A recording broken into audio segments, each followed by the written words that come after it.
Dit is de man die Vlaanderen leerde koken. Piet Huizentruid woont nu in de Franse Ardèche en heeft er de sterrenzaak Licoquet. Piet engageerde hiervoor 5 jonge chefs die overlopen van frisse ideeën. We kijken er achter de schermen en ontdekken zo de schoonheid van de Franse streekproducten en het keihard presteren van het team. Onder toeziend oog van Piet Patron.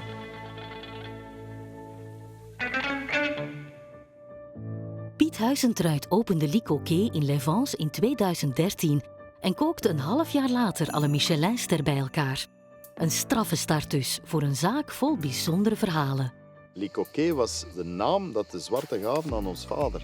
En het is een vis die niet te pakken was in de Congo-stroom. Dus snel, intelligent. Dus dat was eigenlijk al een eerbetoon aan mijn vader. Vandaag begint in Licoquet een nieuwe werkweek en ook het hoogseizoen. We lopen mee met keukenchef Anthony. Ik ben hier de keukenchef en mijn functie houdt in de leiding hebben in de keuken. Als het fout loopt, is het mijn schuld eigenlijk. Ontbijten doen wij het 's morgens altijd om 9 uur samen met heel de equipe. En dan om 9 uur beginnen. Zodanig eigenlijk hebben we dat gedaan dat iedereen wakker is. Begin van de week wordt er iets gezegd, tegen het einde van de week spreekt er niemand meer.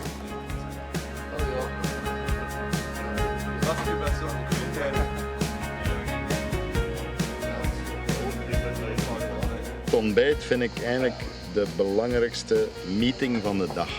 Een boterham met saumon fumé, ik kan mij allemaal niet schelen wat dat kost, maar je gaat eten. De motor wordt gestart met een volle bak naft. C'est Cyril. Et il y a encore des couvertes ici. De vroegere chef had namen opstaan hè, en die wilde ook komen en die wilde ook komen. Ik zie het nog altijd zitten, Antonietje.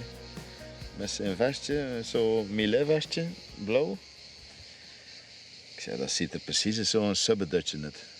Ken je dat subbedutje? Maar wat een talent, man. En ik had die altijd zo in de smiezen. Ik zei, dat is toch een raar. En van het moment dat ik gezegd heb, Anthony, Stijn, jullie zijn mijn 2 rechterhand. Het was lekker een bloem die openbloeide. Dat gaat redelijk vlot met Piet. Hij laat ons doen ook. Hè. Het is niet dat we onder een dictatuur staan van Piet zelf. Dus alles kan als je hem overtuigt. Mijn ogen zijn open gegaan. Ik was zo de oude rakker die zei, allee, en de jeugd is niks meer. Hè. Kende dat? À la Roger de Vlaming.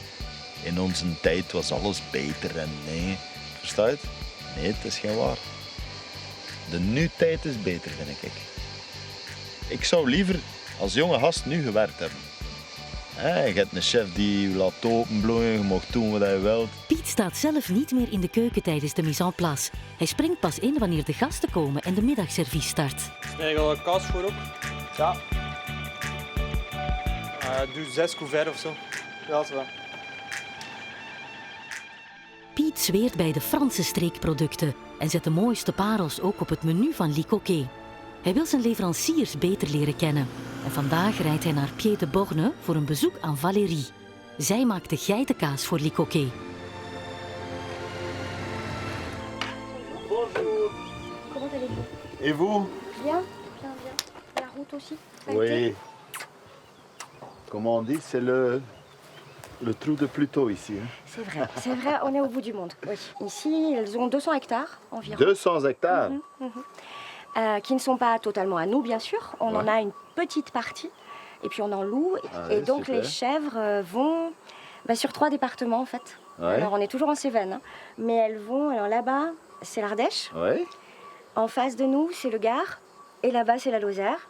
Et elles connaissent pas tellement les frontières. Donc elles vont Ouais. où elles veulent. Vous êtes sur les 3 points de pays, quoi. C'est ça. Ouais, ouais. C'est Je les attends, ils nous appellent, les chèvres. Je on peux va les aller voir? bien Ouais, sûr, hein. bien sûr.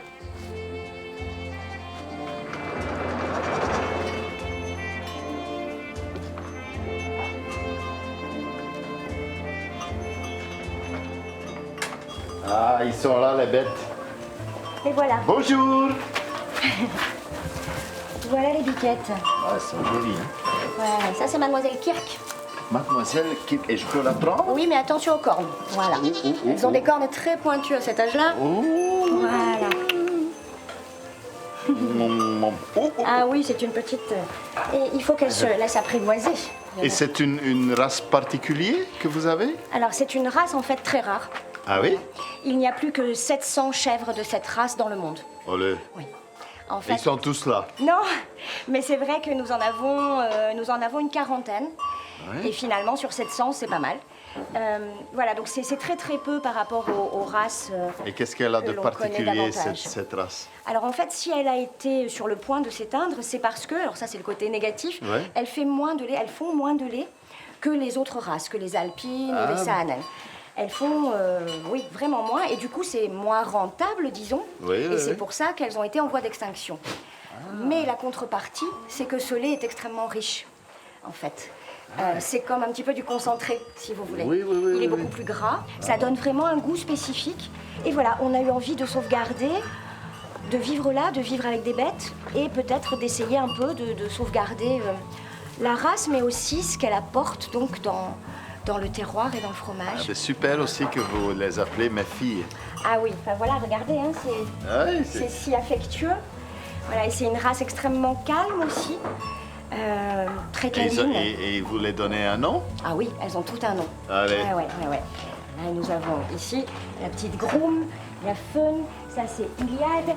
Voilà, toutes ont un nom et la plupart Et répondent à leur nom. vous savez qui c'est, quoi? Ah oui.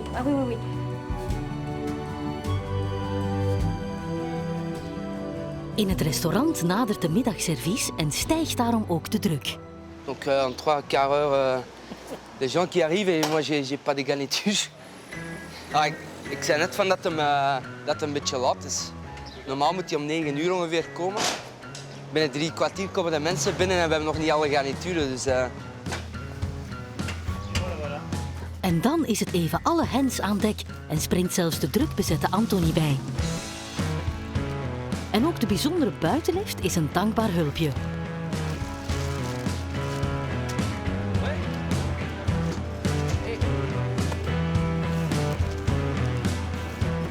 Normaal gezien moet hier om 10 uur zijn. Maar we maken ons er al niet meer druk in. Lang leven Frankrijk.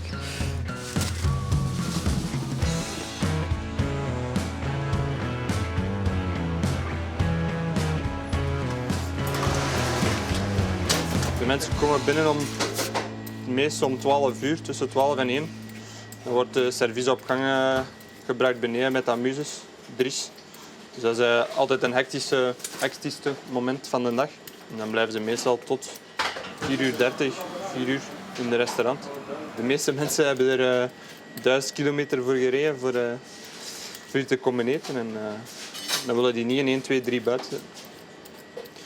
Daarom dat we ook niet echt een korte menu hebben, omdat de mensen hier zijn om te genieten en omdat ze tijd hebben. Ricoquet staat daar nu voor bekend voor heel complex, heel moeilijke combinaties, maar altijd wel hoog op smaak. In de grootste menu 10 gangen, maar 10 gangen is, dat klinkt misschien veel, maar het is nog eigenlijk veel meer als je komt eten. Het zijn eigenlijk allemaal kleine hapjes, maar als je het allemaal optelt, kom je misschien wel aan 24, 25 gerechten. On a la table 6, van den einde, arrivé midi 30. On a la table 4, 2 personnes, Chris le jeune, VIP, très bon client. Ça va être poussé à midi, on a 27 couverts, rien de plus à dire. Bon service à tous, concentration optimale. Hein. Van stress niets te merken bij Valérie en haar bijzondere geiten. Alleen dan geven ze ook de beste melk.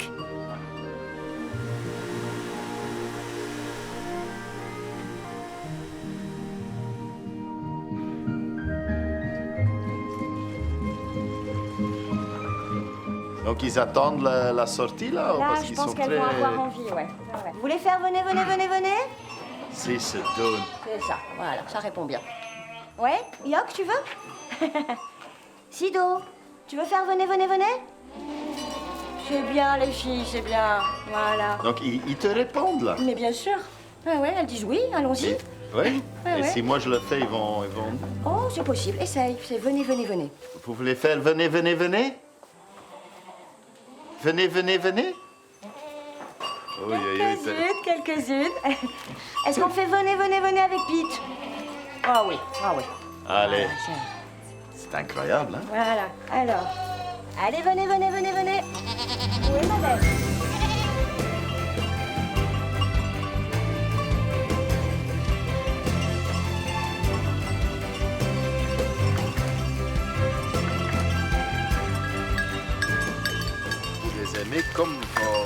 Oui. C'est comme un être humain. Hein? Alors elles sont très affectueuses et surtout elles ont envie de communiquer. Allez. Voilà.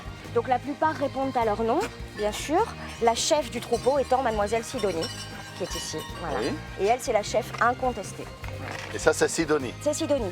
Et Sidonie, bientôt, on va donc lui mettre un collier GPS Ouais. parce que aujourd'hui le berger va les garder, mais dans très peu de temps, il les lâchera donc dans les 200 hectares. Et pour repérer ensuite où elles sont, parce que ces demoiselles sont capables de faire des kilomètres, Ouais. et donc pour que nous puissions ensuite aller les rechercher l'après-midi, elle aura donc son très beau collier GPS orange. Voilà. Donc, Sidonie au GPS. C'est ça, voilà. C'est la tradition et la modernité, un peu. Hein, Sido, t'es très moderne.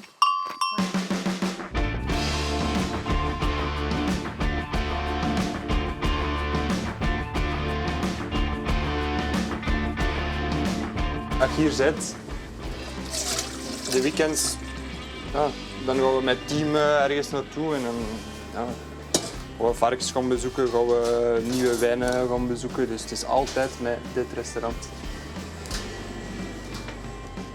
Je krijgt er veel voor terug ook. Hè. Dat is het toffe eraan. Hè. Als je op die jonge leeftijd al een restaurant mocht leiden. Voilà la salle de fabrication. Donc là, on vient dans le Walhalla C'est ça. du fromage. Ça sent le lait, hein? Oui, c'est mon Ouh là là. mon petit lieu de fabrication à moi. C'est Voilà. fantastique, hein? Voilà. Et donc, les ségures, les Oui. tomes Oui, les tomes qu'on a. tu travailles et que tu as, elles sont fabriquées dans cette cuve. Oui, Voilà. Donc, en fait, je prends le lait directement après la traite. oui. Je le fais chauffer. Je reste toujours en dessous. En fait, le lait dans la mamelle de la chèvre, il est à 38 degrés. Oui. Et je ne dépasse jamais cette température. Comme ça, je garde toutes les propriétés du lait cru. Je voulais quelque chose qui ressemble un tout petit peu au reblochon, Oui.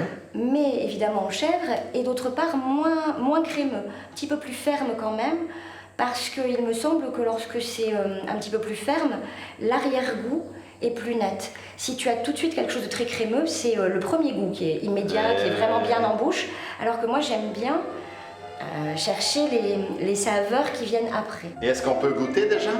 Ah non, pas aujourd'hui, oh là là.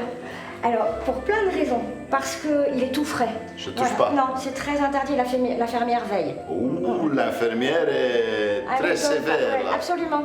Ah. Jeter à l'œil. Ah. Et non, on ne peut absolument pas toucher ni manger parce qu'ils sont tout frais, ils ont été faits hier Oui. et ils ont besoin d'être affinés avant de développer un goût. Ça, c'est la traite d'une journée, ça. Oui, c'est 12 fromages avec le petit qui est là, c'est la traite de toute une journée, de toutes les chèvres. Donc, d'une journée, Mm. tu as 12 C'est ça. fromages. Parce que chacun est très gourmand. En fait, ce fromage nécessite 11 litres de lait au kilo. Ça, c'est les Ségur, hein? C'est ça, c'est donc... Et d'où le nom? Alors, le nom, c'est parce que auparavant, avant d'être chevrière, j'étais prof de lettres. Ouais. Et donc, j'aime beaucoup la littérature. Et comme ce fromage est à la fois très doux et en même temps a du caractère, ça m'a fait un peu penser à la comtesse de Ségur et à ces petites filles modèles qui sont pas si modèles que ça. Voilà. C'est incroyable. Et on a une autre tome, que je fais une autre tome, qui s'appelle le Balzac, parce qu'elle est ronde et assez forte comme Monsieur Balzac. Le duc de Balzac. Voilà. On va aller voir à la cave. Ah, mais Voilà, on va laisser ces petits pelardons. je te laisse... Voilà. Voilà la petite production. Alors ici, on a des Balzac.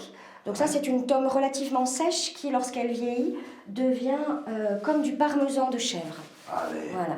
Mais ce que j'ai aimé travailler pour le lit coquet, c'est plutôt là. Donc ça, c'est le Ségur. Voilà. Là, il a 3 jours environ. Ah oui. Là, il a une petite semaine. Là, il peut se manger. Il est très tendre déjà. Il Ouais. prend une couleur orangée. Et là, il est encore plus affiné. Donc ça dépend. Tu peux planter ton couteau. Et parlant de manger, Alors, soit celui-là, soit celui-là. Celui-ci est trop jeune. Ce sera pas... Voilà. C'est comme tu... Voilà. C'est toi qui vois. ah, ça c'est bon, hein. Alors là, il est encore très, très doux. Voilà.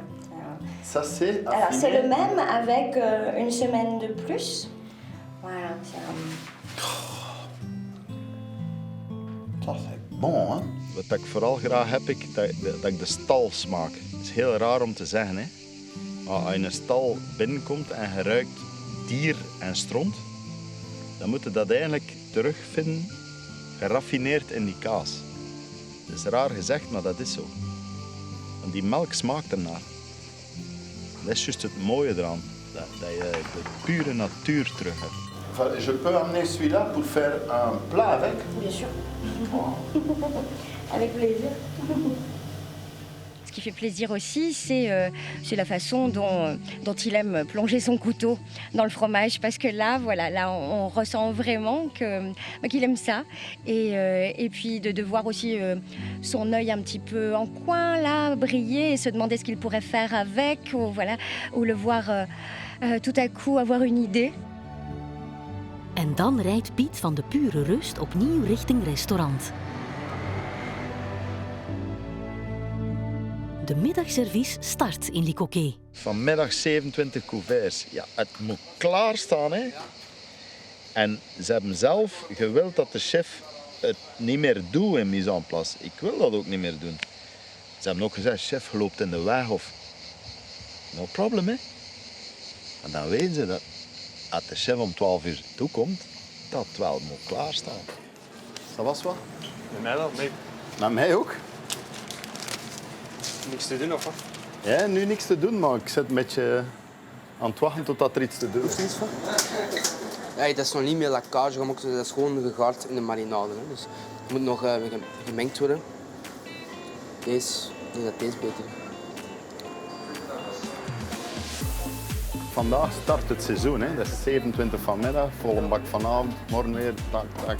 Zie, ze zijn, ik denk dat je dat gezien hebt vanaf deze morgen zijn ze focus, hè. Ik noem dat altijd tomatconcentré. Je moet een blik tomatconcentré eten voordat je start. Ça va? Ah, is het lekker?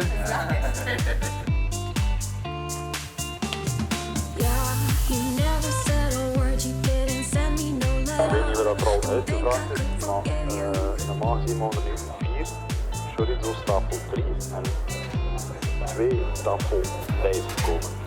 Kunnen les mettre, les porchets, ou pas? Ouais, ils sont dedans, mais pas longtemps. Hein. Pas longtemps? Dinsdag is natuurlijk de dag, alles komt toe.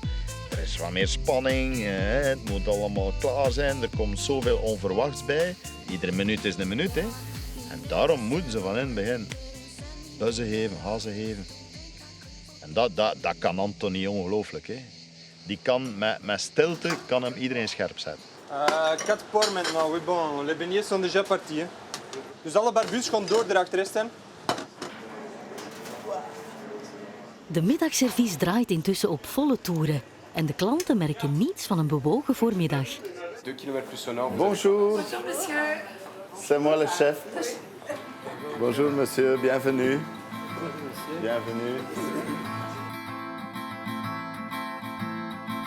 We gaan vandaag de geitenkaas van Valérie bereiden. We gaan die in combinatie met dal en framboos bereiden, lichtjes roken in de wijnkist. En daarbij serveren we een jus van rode wijn. Dus combinatie tussen geit en rode wijn.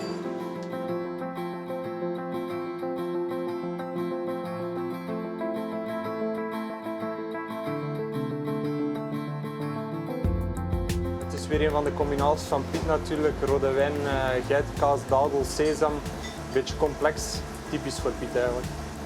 Goh, we hebben deze geitenkaas genomen van Valérie omdat ze heel gepassioneerd is. Het is een geitenkaas die heel krachtig is van smaak. Past volledig bij de rode wijn. En geitenkaas is iets typisch van deze regio. Daarom werken we daarmee.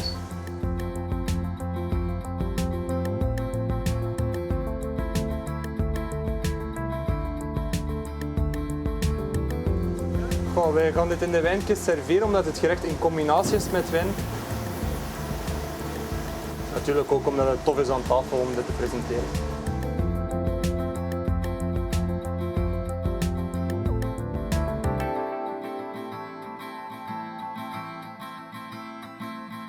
Oké, momenteel is voor mij eigenlijk mijn leven eigenlijk. Hè. Opstaan, werken, proberen zo rap mogelijk die tweede ster hier te halen. En Ja, we moeten er niet flauw over doen. Hè. Het is alleen maar dat. Hè.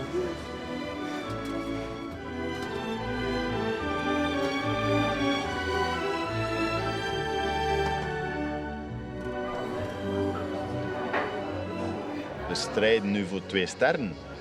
Het zou fantastisch zijn moesten zij ze krijgen. Het zou fenomenaal zijn. Zie, dan word ik helemaal week. Hè. Dat is hun medaille. En stel dat we ze nu krijgen, ga ik ze niet op mij nemen. Het is voor hen ook.